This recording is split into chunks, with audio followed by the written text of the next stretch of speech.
is your relationship with time? Are you wired and tired, stressed and overwhelmed, busy and going nowhere? Or just want to scale your business? Welcome to Take Back Time with your host, Penny Zenker. Penny focuses on books, strategies, tools, and tips to help you work smarter and approach your time more strategically. As a result, you can have more energy, focus, and get more done in less time. Be more efficient and effective. Get ready to take back time. Hey everyone, and welcome to Take Back Time. We are focused on helping you to work smarter, not harder. And today I am super excited to have Kris McPeak with me. She's an educator, author, and podcast host who loves to rock the 9-to-5 side hustle. We'll hear what that means. And by day, Kris works for a community college foundation. And in the other 8 hours, when she's not sleeping, she runs a non-for-profit master swim team with her hubby and hosts also a podcast called Elevate Your 8. So Kris is the author of The 9-to-5 Side Hustler, How to Balance Your Day Job with Your Small Business, and 2 other books. She's enjoys swimming, which is why she's involved in swimming, right? Knitting, binge watching dark TV shows, not just regular ones, but dark ones, and spoiling her 11-year-old mutt, Duke. Kris, He's welcome. Right here, too. Awesome. I have one, too. Mine is named Oreo. Oreo and Duke. I see a podcast right there. So, interesting. So tell me about this side hustle. Like, why a side hustle? If you work a day job, why do you need a side hustle? I think some people come to one of 2 places. So the first place is they feel like they need a little bit more money to do something extra, whether that's, plan early for retirement or buy a new car, create savings account, run your expensive hobby, whatever it is. And then the second thing is I think sometimes we have a calling or a passion that's outside of what we do, for a living, air quotes there. And we want to pursue that along the line of what we do with our day job. So I definitely see, and more so what's becoming, what I love about the time that we're living in is that you no longer need permission to follow some of these passions. If you want to write a book, you can write a book. Amazon will let you self-publish. If you have a message and you want to share something with the world, you can start a podcast or have a YouTube channel. If you want to sell an online course about how to apply for graduate school, you can do that. Nobody needs to say, yes, it's okay, you're good enough to do this. So I think we're definitely living in the era of the entrepreneurship world, and particularly with the side hustle, because not all side hustles provide you with health benefits and those types of things. So being able to go to your 9-to-5, whether you love it, just tolerate it or whatever, and then spend some other time during the day or the weekend working on a side hustle or a small business that sort of drives your happiness, your joy level, right, to another place. So I think, that's kind of where my calling came from. Right on the heels, too, of my husband and I deciding to start the swim team.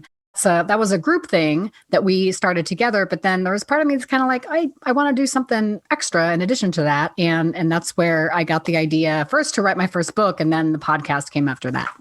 Very cool. I want to challenge you for a second.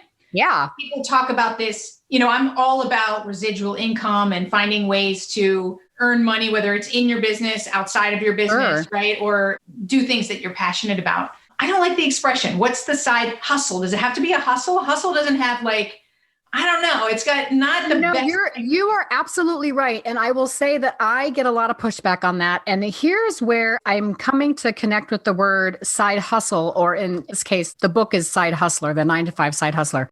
So I took, of all things, one of Ramit Sethi's online quizzes. He's the guy that wrote the I Will Teach You to Be Rich. And talk about an online guru. The man knows how to market his courses, and people will pay huge dollars to learn from him.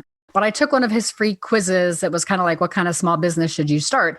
And I took the quiz, and it came back with this idea, you are a hustler. And I had the same reaction that you had, oh, I don't like that word. That's either sounds like working hard. Well, it sounds either like the Paul Newman movie or Larry Flint's magazine. And I was kind of I don't like thinking about myself in that way. But I kept reading through the description, and what he was talking about was exactly the type of person that I identify with. So somebody that feels really active and passionate about something, who usually has 9 or 10 tabs open on their computer at one time, who will, go run the thing, work it until it's done. And the more that I read this description, I was like, you know what? I do kind of identify that with that. It was like exactly the way I reacted to the concept of being Gen X. I did not want to own that for the longest time. I'm like, no, that's not me. That's my baby sister who loves grunge music and wears flannel. But as I learned more about that too, I accepted my Gen X-ness. So side hustler with me, it's more like, I don't want to say label because it's a bad word. It's just sort of like an identifier as opposed to, the Gary Vee hustle where it's like, I'm only going to sleep 2 hours a night because that's all I need. And I'm going to go. Right. Those people are not honoring their life balance. And that's not what I'm about. But I think I just. And that's why I was challenging you, right? That's why I was challenging you, because also there's people on who are listening who don't have a side thing, right? You don't make it sound attractive. If I got to hustle.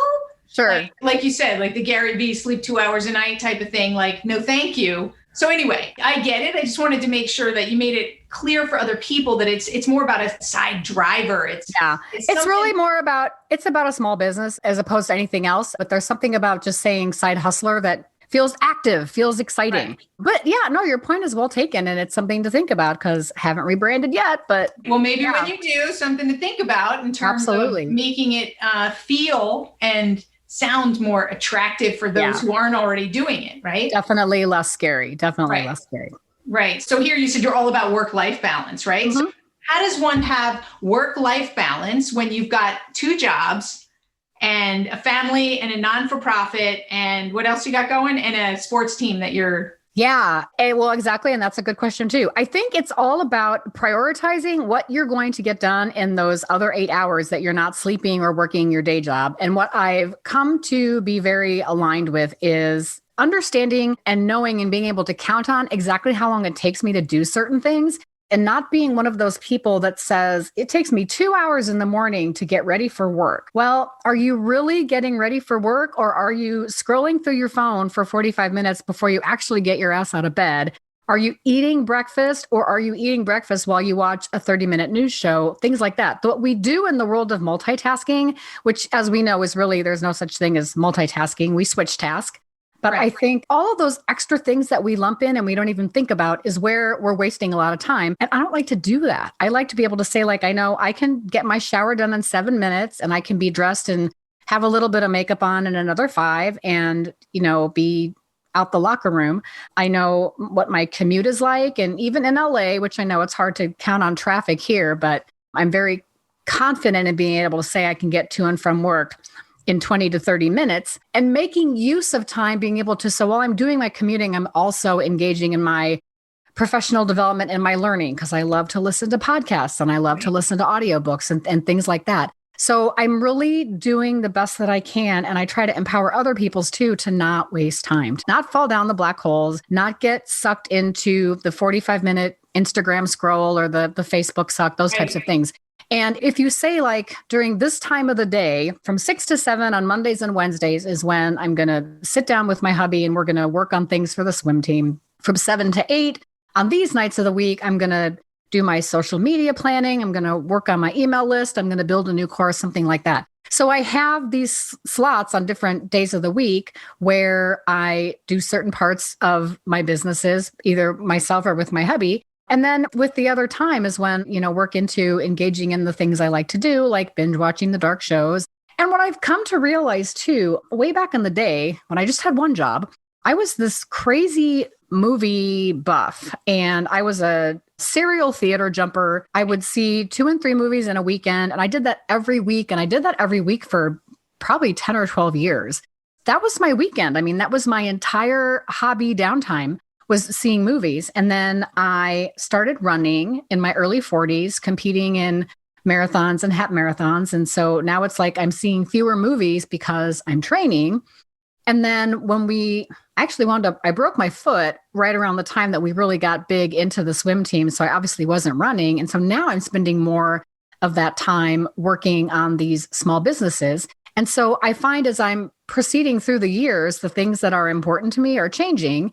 And I probably wasn't in a mature mental state during all those years I was seeing those movies that a small business was attractive to me. But now I'm in a space where it is. And it's just as much fun for me, if not more fun, course, I can't see movies in a movie theater right now as it is, but I kind of don't want to. It's more fun to create a course or make a freebie or email the swim team or, play you're around. Creating your own experiences, right? So exactly, that's someone else might watch about in a movie, right? I love the way that you describe that. Yeah, I'm creating my own experiences and sharing, with whoever is willing to listen, wants to listen, what I'm learning from it.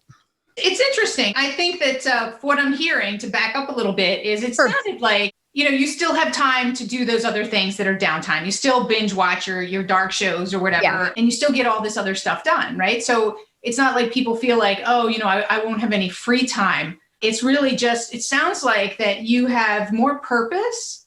Mm-hmm. So you're getting involved in those things that give you more overall purpose, and you're connected to that.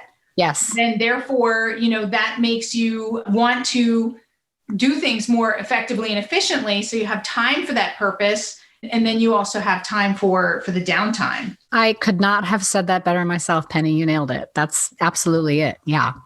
So yeah. And I definitely say, right? So exactly. So let's go back and, because that's probably what people were thinking was, how do you have any downtime if you have a side business? And let's say there's some people, I've talked to them, they have a side business and they can't seem to get past a plateau, that they're stuck in their side business because there's just not enough time from what they say in order to give it the attention that it needs. So it kind of just, flounders or doesn't go where they want it to go. What could you advise somebody who's in that position? I think a lot of times when you're starting something from scratch, and that word flounder that's mentally sticking with me. We live in a society too where there's instant gratification everywhere. And I think if you're going to go into a small business, anything like that, that's going to change the way that you spend your time. I mean, even a hobby that requires a lot of learning, like riding horseback, playing a guitar, learning the sitar, whatever it is. It all requires time, right? Exactly. Yeah. And why do we blame time? Why do we blame time? Yeah, I think it's always a blame of time. I don't have enough time. Right? It's always the top excuse that we have. Yeah. And I hate that because I've read everything that Laura Vanderkam has ever written. So that whole, I have the same 168 hours as you do, goes a long way with me. So if I tell that to anybody else, I want them to call me on it because I don't believe I don't have enough time to not do something. I'm having to prioritize what I do and be much more intentional about that.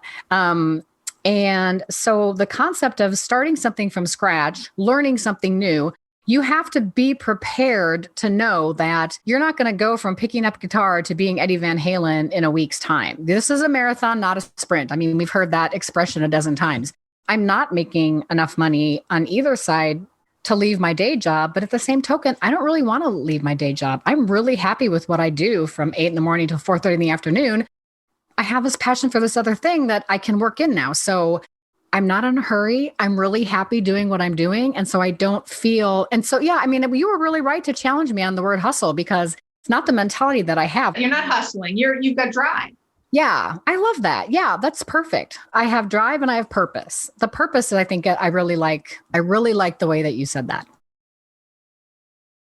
And what struck me as you were talking about it and what I see a lot of people have a challenge with, especially with this, I don't have enough time and this whole prioritization and how important it is why do you think people have such difficulty? We'll get to the wasting time, but why do they have a difficulty prioritizing? I have my own theory on this, but I want to know what yours is. Yeah, I think it's because, boy, that's a really good question.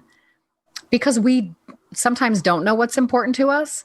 And things that we think, the time suckers we're so oblivious to the time suckers that we don't realize that those things have taken over in a sense. Like if you miss your kid's soccer game because you absolutely positively had to answer 10 more emails before you left the office. Well, what was really the more important thing for you to do? Was it to finish up and get to your kid's soccer game or to get to those 10 emails? And I have a supervisor right now who will say nothing that we do or don't do is going to hurt anybody or let anybody die. Right. You're not brain surgeons, right? That's what I tell my clients. Exactly. Yeah. So get over yourself. You're just not that important. Right. Yeah. I love that. Yeah. I think we don't give ourselves credit for being smart enough to do the things that we really want to do. And we feel an immense amount of pressure to be be things that we're not, and or keeping up with the Joneses, like that whole comparison thing. And I fall victim to this myself. And I have to remind myself, like, that person's path is not my path. I have my own path, and I need to be happy with that. And as soon as I, turn that switch on, then I feel so much better. So yeah, I think we just get stuck in that rut of wanting to do more than makes sense to do, and or prioritizing the things that are really important to us. Is that 45-minute Instagram really that important in your life, as opposed to 10 other things that you could be doing with that 45 minutes? Walking around the block, doing weights, doing those dishes so that they don't sit there all day and smell when you get home, that kind of stuff. I think it's like you said, it's the comparisons, right? As I should be doing this, right? Where Tony Robbins talks about shoulding on ourselves. Yes. That, we've got all these shoulds that get in the way. And I've been thinking about this a lot lately. It's really, we are people pleasers too. We want to please others. We want to be responsive, but we don't want to be known as that person who's not responsive. And it's letting go is the hardest thing that we have. If we think about, absolutely, it's the letting go. It's the, I can't do that. What does that mean? Will I disappoint somebody? Will, and either way, you're going to disappoint someone. If you don't get to that soccer game, you're going to disappoint the most important people in your lives. But for some reason, we prioritize others over those that are most important to us, ourselves and those in our family, right? Well, they'll understand, right. And so we really need like a mindset shift in that. Yeah, absolutely. And I think I saw someone once with these t-shirts that say, "You're just not that important." Right. So, so that we don't think that everybody's hanging on our every word, and that us getting back to them, and that client is going to go away if they have to wait an hour or don't get an email until the morning. And maybe some of them will, but at the end of the day, you're not driving yourself crazy. Yeah. And, you'll know that the people that you have are the people that you're meant to have.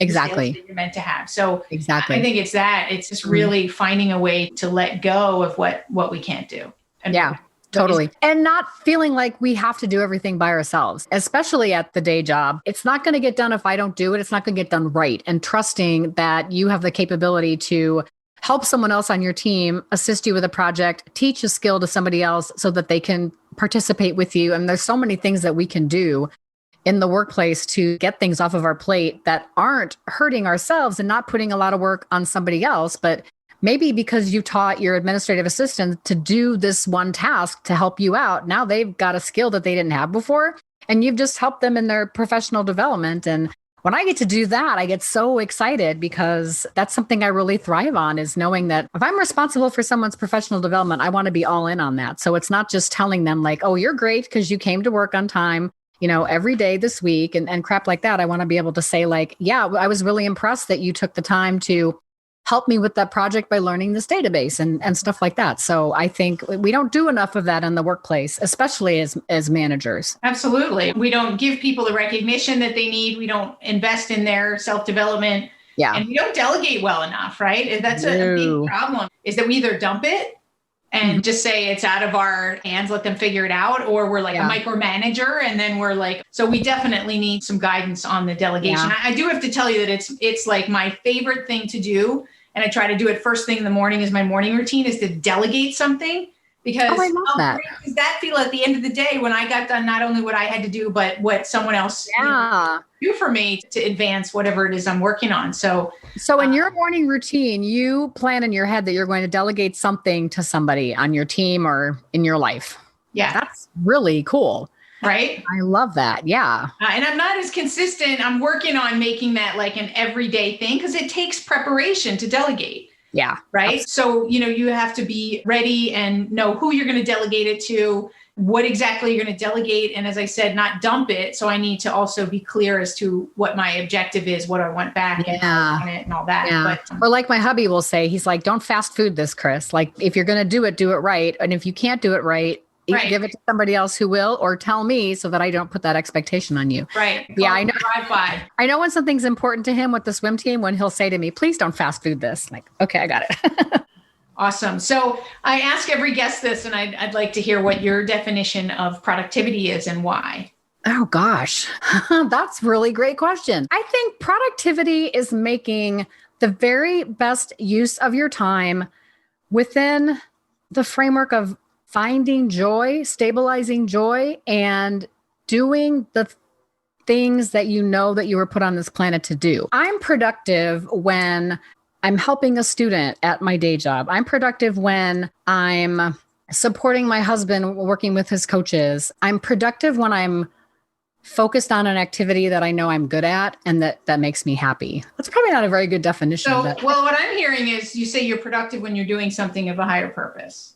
Yeah. I see. This is why you're so good at the show. This is beautiful. I love that. Yes. That's the perfect way to describe it. Because you gave me 3 examples, right? So that's what I heard. And that goes in line with what you were talking about earlier, is you don't waste time doing things because you have that purpose and drive. And so that makes a lot of sense. And so I just want for the listeners to really think about, have you lost some of your purpose and motivation? How do you get reconnected? How do you take a step back and decide to evaluate what brings you joy, what brings value to others, and how does that serve you, right, in that context? So I think people are just disconnected, and it's time to get reconnected to us, to each other, to what matters to us and to our community. Yeah. And I think that's the very reason why people stay in jobs that they hate, is that whole lack of, well, okay, let me rephrase that. I think that's the reason why people should pursue jobs that they don't hate. It's okay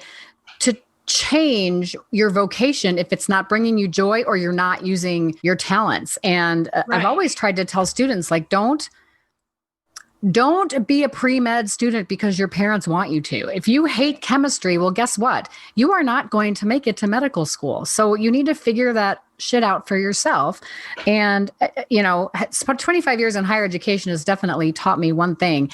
And that's that, and I'm not a parent, so I know I'm giving away advice that I don't have myself, but it's because I've worked with students for so long. But parents can't dictate to their kids, their students, their children, who and what they need to be with their life. Because if you're not pursuing something that brings you joy, something that you're good at, that, lets you serve your higher purpose, you'll never be successful and you'll resent it for the rest of your life. So, I see folks come to campus every year. It's like, well, I'm in pre-med. Oh, that's exciting. Why do you want to do that? Well, my parents are doctors. Okay, well, that's great, but is that really what you want to do? And without the why, I just want to bring it back, then we're disconnected, right? That's why, going back to your point about why people stay in jobs they hate, is because they're disconnected. It's just a transaction. It's, I do this and I get some money for it. And just brain dead, like. Yeah. It's chasing the money. I heard Michael Neely say that on a show the other day. And the more we chase something, the less we have of it. So just think about that too. Yeah, I love that. Well, that's why I love the Gallup organization and the Strengths Finder. That is my favorite personality assessment in the history of the world, because I love that it's based on positive psychology and all about finding engagement. And every single book that Tom Rath has written, I love, because he speaks the truth in a way that's like so obvious, but you don't think about it. Big fan of Tom Rath books and a big fan of the Strengths Finder stuff. Awesome. So tell me, show about working smarter, right? And you're talking about some work-life balance and your approach to it. What's your shortcut? Like, is it it could be a tool, it could be a way of thinking, it could be, what do you consider your biggest shortcut? Well, that's a good question. I think the notion that every new day is a reset. So if there was something that was high up on my, must-do list or even my want-to-do list that I didn't complete, I'm not going to beat myself up over it, because tomorrow's another day and I can do it then. So I think, Warren Beatty said in the movie Bugsy, he's like, everybody deserves a second chance. And that one task, that dry cleaning you didn't pick up, or that one, there's a deadline involved. I mean, I guess that's a bad example, but being able to still close your eyes at the end of the night and say, I got stuff done today and I'm okay with that. And the dry cleaning I can get tomorrow, or, I'll just make a quick phone call and make sure I can still submit that report.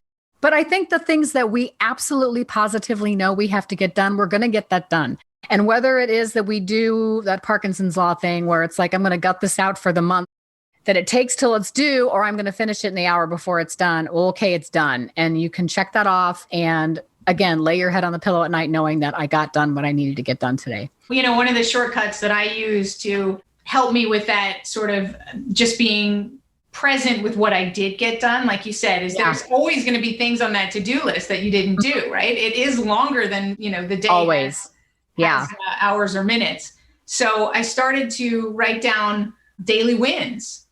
That's right? awesome. In addition to what I've planned, so that I get reconnected to the things that I actually did do and how that's driving me forward. And that's made a huge difference in how I end my day. Yeah. I'm not like, oh, I didn't get this done and just focused on what I didn't do. Right. So it's always another way to end the day in a positive note. Totally. Yeah, absolutely. So Kris, what else, is there anything else before we end our show today that you wanted to share around work-life balance? A tip, a trick? Well, I think, what I would love to share is sort of the philosophy behind my show, because when I explain this to people, they're, what is elevate your rate? What does that mean? I'm like, okay, well, let me outline this for you. So I came up with this after I wrote my first book, and it was sort of in conversation with a colleague that we were talking about time management. And I was like, I just realized that if I'm only working 8 hours a day and I'm getting 8 hours of sleep every night to take care of myself, then really the only thing I have to worry about is those other 8 hours. And she's like, God, Kris, that's brilliant. I never thought of it that way, but it's really true. And I think the whole notion of we have to be a workaholic to be successful, I think is a load of BS. And I have really strongly resented supervisors that have made me feel like I can't get my job done unless I'm there until 7 and coming in on every Sunday to answer email. And in fact, that's why I switched from working in college housing to working in development, because I just, I'd had enough of getting the life sucked out of me, and I was not following my purpose anymore. And so if we're thinking just about how we spend the other 8 hours of our day, what are the things that are important to us? So it's important that I have some fitness. It's important that I get to knit a little bit every day. It's important that I pour some good time into my businesses, to my time with my hubby, to making sure that Duke back here gets a WALK a couple times a day. If I say it, he's going to want to go right now. And so again, if I'm honoring those two things, my alignment with my work and my life and my wellness, then that's really, everything else is simple or gravy, as I like to say. But if you're not gravy, then it's Jolly Ranchers, and that's fine too. So I'm very pleased with the way that I've chosen to outline that, because it's working very well for me, and hopefully it'll work well for some of the listeners.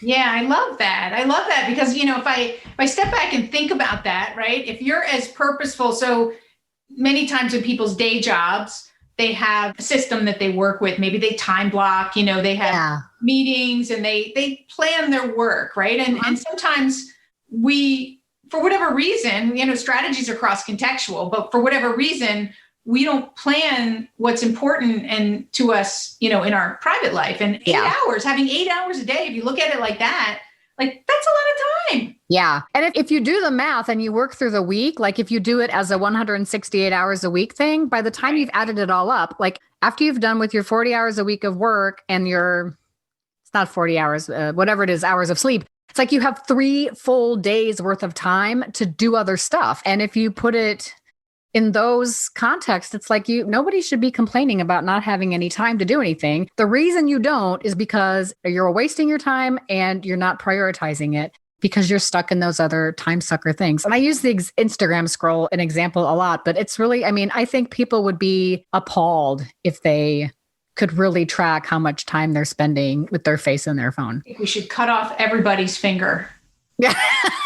The new discovery for me. If we just cut off the scroll finger, what do we do then? Yeah. You have to talk to somebody. God forbid we actually talk to somebody.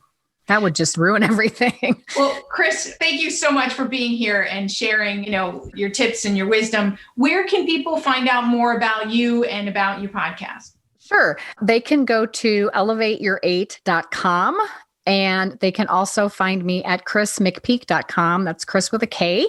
Everything about the show is there. And if they want to, take a listen, I would love for them to hop on and tell me what they think. Awesome. Well, thank you so much for being here. Oh, thank you for having me, Penny. This has been a load of fun. I really appreciate it. For us as well, right, everybody? So thank you all for being here, right? Because you guys are the crux of the show. And I think, that last point about the 8 hours of work, 8 hours of sleep, and then what we do in between, right? That is the perfect recipe for balance if you think about it. So take that and do with it what you will. Give yourself a call to action as to how you're going to better plan your 8 hours in between, and also, what you're going to do to be more purposeful so you can eliminate the waste that's sucking away that time.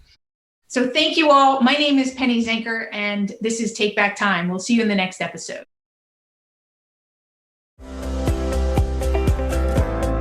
Thank you for listening. Today's topic is another opportunity for you to put the knowledge you learned into practice. Tune in again next week for more strategies that will help you have more energy and focus to get more done in less time, so you can continue to take back time.